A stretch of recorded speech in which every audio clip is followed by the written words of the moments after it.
Most people believe confiscation looks dramatic. They imagine new laws, emergency announcements, officials knocking on doors, or accounts being frozen overnight. That image is comforting because it implies there will be a clear warning, a moment when you know something has gone wrong. But what if the most effective form of confiscation does not require a single law, a single announcement, or a single act of force? Look at your bank balance today. The number may be higher than it was a few years ago. Your savings account still exists. No one has taken anything from you directly. And yet quietly, the same amount of money now buys less food, less energy, less housing, and less security than it did before. Nothing was seized. Nothing was declared illegal. Still, something has been taken. This isn't coincidence. It is not the result of bad luck or temporary disruption. It is the predictable outcome of how modern monetary systems resolve pressure when debts grow faster than the real economy. The process is subtle enough that most people do not recognize it as confiscation at all. They blame prices, corporations, or global events, while the mechanism doing the damage remains largely invisible. Think about how confiscation usually works in your mind. There is a rule change, a line crossed an authority imposing control. What is happening now works in reverse. The rules stay the same. The institutions look familiar. The system appears stable on the surface, but the value stored inside money erodes steadily year after year without triggering the psychological alarms people are trained to respond to. This pattern has appeared before in different forms across different countries and eras, always during periods of systemic stress. It does not begin with panic. It begins with reassurance. It does not start by attacking wealth openly. It starts by targeting passivity. Those who stand still are affected first precisely because standing still feels safe. Once this stage begins, the damage is not immediate enough to shock, but it is consistent enough to be devastating over time. By the time most people realize what has happened, they are not reacting to a crisis. They are living inside the consequences of one that has already unfolded. Most people are taught to think about inflation as a surface problem.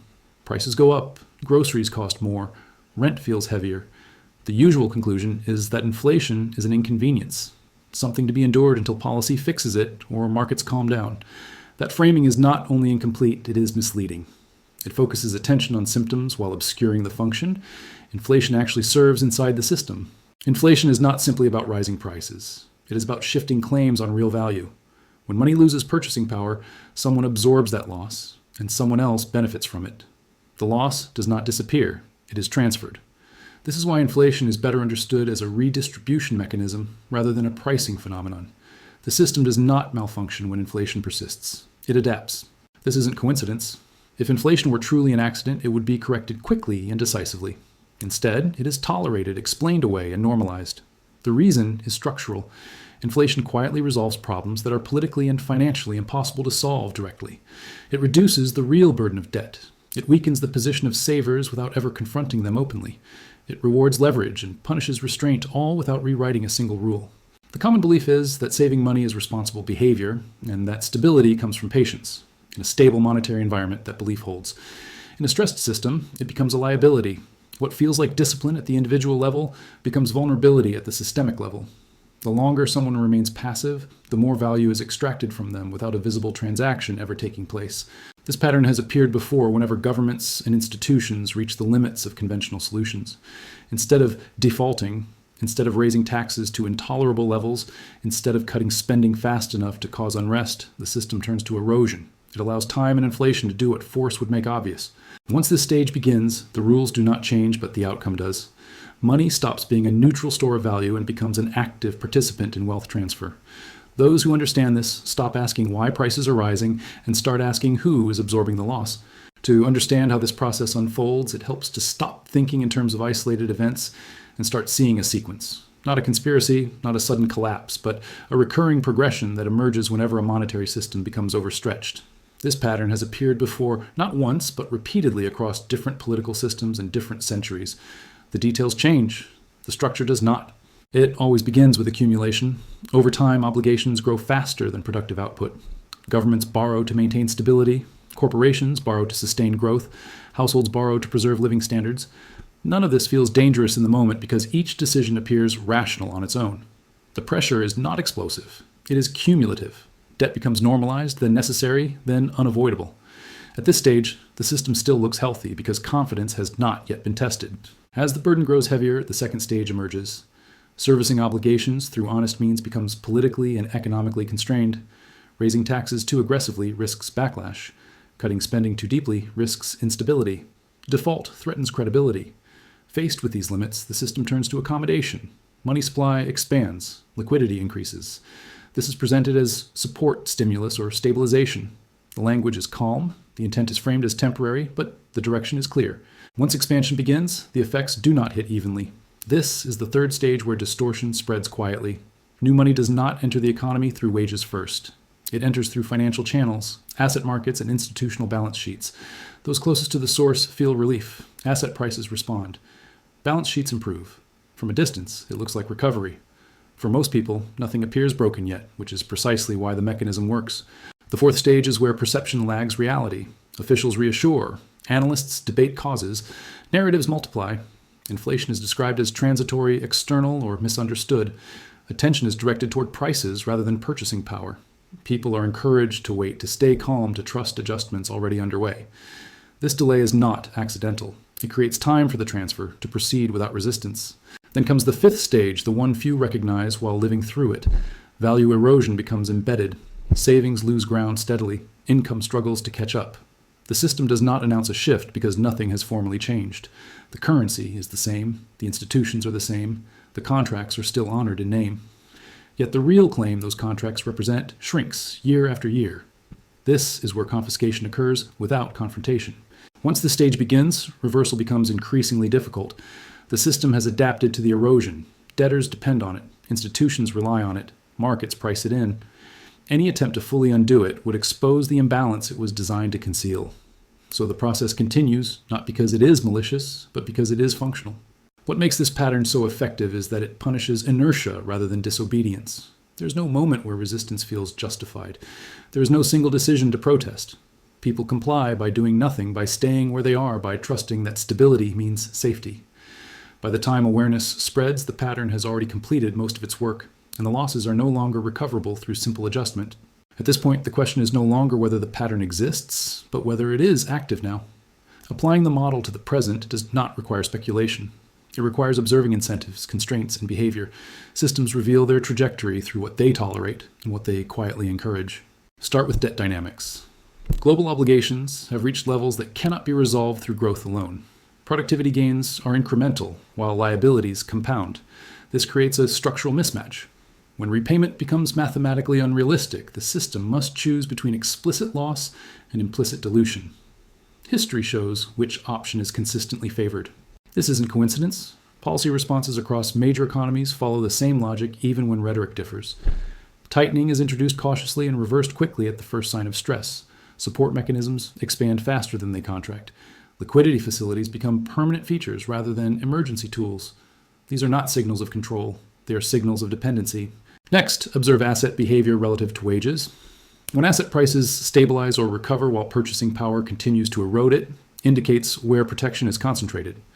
The system prioritizes balance sheets over living standards because balance sheets anchor confidence. Wages lag because they are politically diffuse and slow to adjust. This divergence is not a failure of policy. It is the outcome of it. This pattern has appeared before during late-stage monetary cycles. Confidence is maintained not by restoring equilibrium, but by preventing visible rupture. As long as markets function and institutions remain solvent on paper erosion can continue without triggering panic. The system does not need everyone to prosper. It needs enough stability to avoid collapse. Once the stage begins, behavior at the top becomes more revealing than official statements. Large holders reduce exposure to currency risk through assets, structures, and jurisdictions that insulate value. These moves are framed as diversification, optimization, or compliance. They are rarely described as defensive, yet defense is exactly what they are. Those closest to the system act first because they see the constraints most clearly. Meanwhile, the public conversation remains focused on short-term indicators. Monthly data election cycles and headline inflation numbers dominate attention.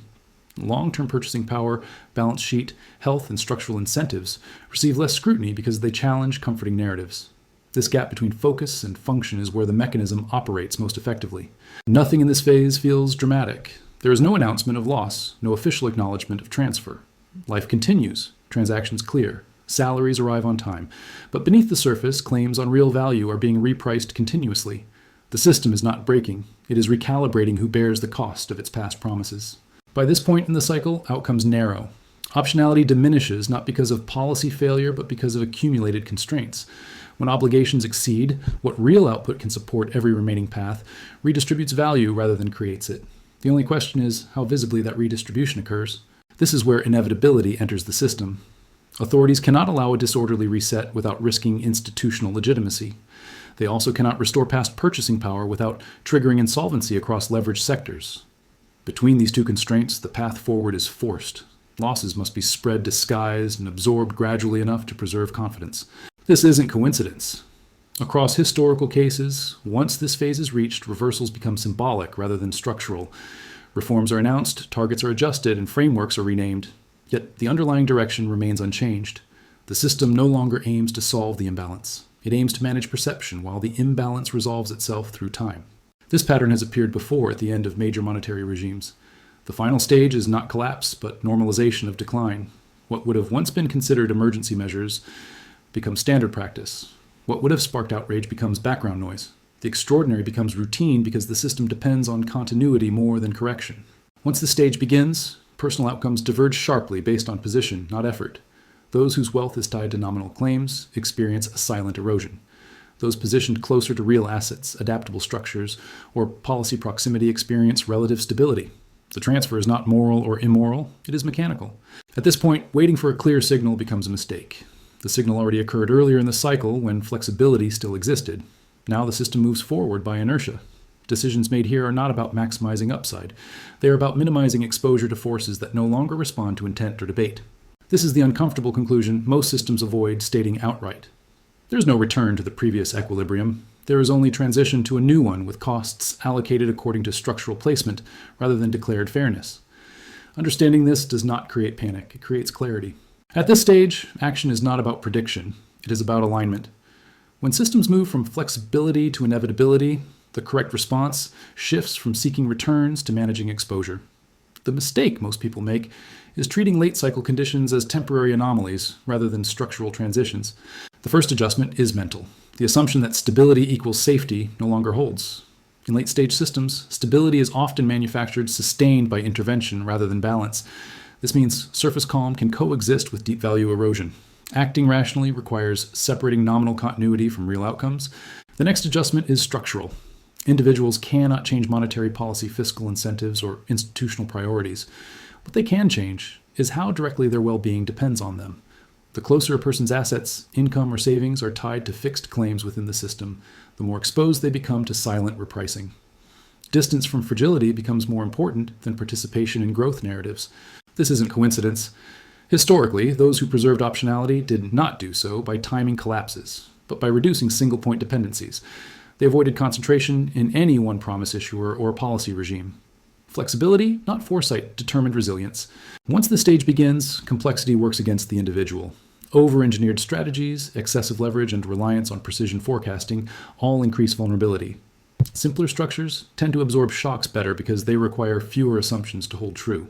In constrained systems, robustness outperforms optimization. There's also a behavioral component. Late cycle environments reward patience but punish passivity. Waiting for confirmation often means reacting after costs have already been assigned. Conversely, acting gradually without urgency or fear allows adjustment without drawing attention or forcing poor decisions. The objective here is not to escape the system entirely. That is neither realistic nor necessary. The objective is to reduce the degree to which personal outcomes are dictated by decisions made to preserve the system at all costs. This is a shift from seeking advantage within the game to limiting exposure to its endgame. These actions do not produce dramatic short-term results. They are not designed to. Their value lies in preserving choice when choices become scarce.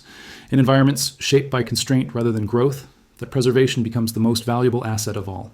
The final piece of this framework is understanding what comes next, not in terms of forecasts, but in terms of narrative continuity.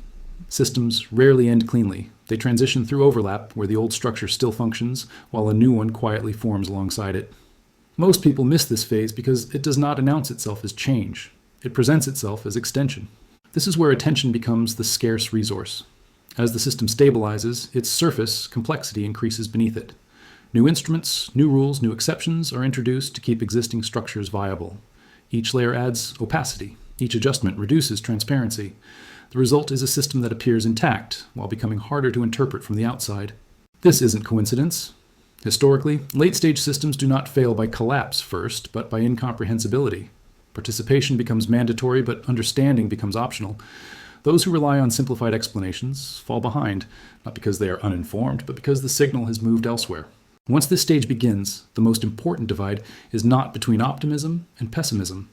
It is between those who track mechanisms and those who track narratives. Narratives are designed to maintain engagement. Mechanisms determine outcomes. The gap between the two widens as pressure increases. This sets the stage for what follows in the next phase of analysis. If value is being repriced silently, and if the system prioritizes continuity over correction, then the critical question becomes where adjustment pressure will surface next. Not as a crash, but as a rule change. Not as a headline, but as a constraint. Understanding that transition requires examining the specific levers now being normalized, the behaviors being incentivized, and the trade-offs being quietly accepted. That is where the real signal is forming, and that is where the next chapter begins. What emerges in this phase is not a sudden break, but a narrowing of paths. Choice still exists, but it becomes conditional. Access depends increasingly on compliance structure and alignment with system priorities, rather than simple ownership or participation. This is how control deepens without confrontation. This isn't coincidence. Throughout history, when systems reach the limits of flexibility, they shift from broad rules to targeted permissions. Instead of banning behavior, they make alternatives impractical. Instead of confiscation, they introduce friction. Instead of force, they apply incentives so asymmetrically that outcomes converge on their own. Once this stage begins, rules stop being neutral. They become directional. Tax codes, reporting requirements, and eligibility criteria evolve to favor certain forms of behavior while penalizing others indirectly.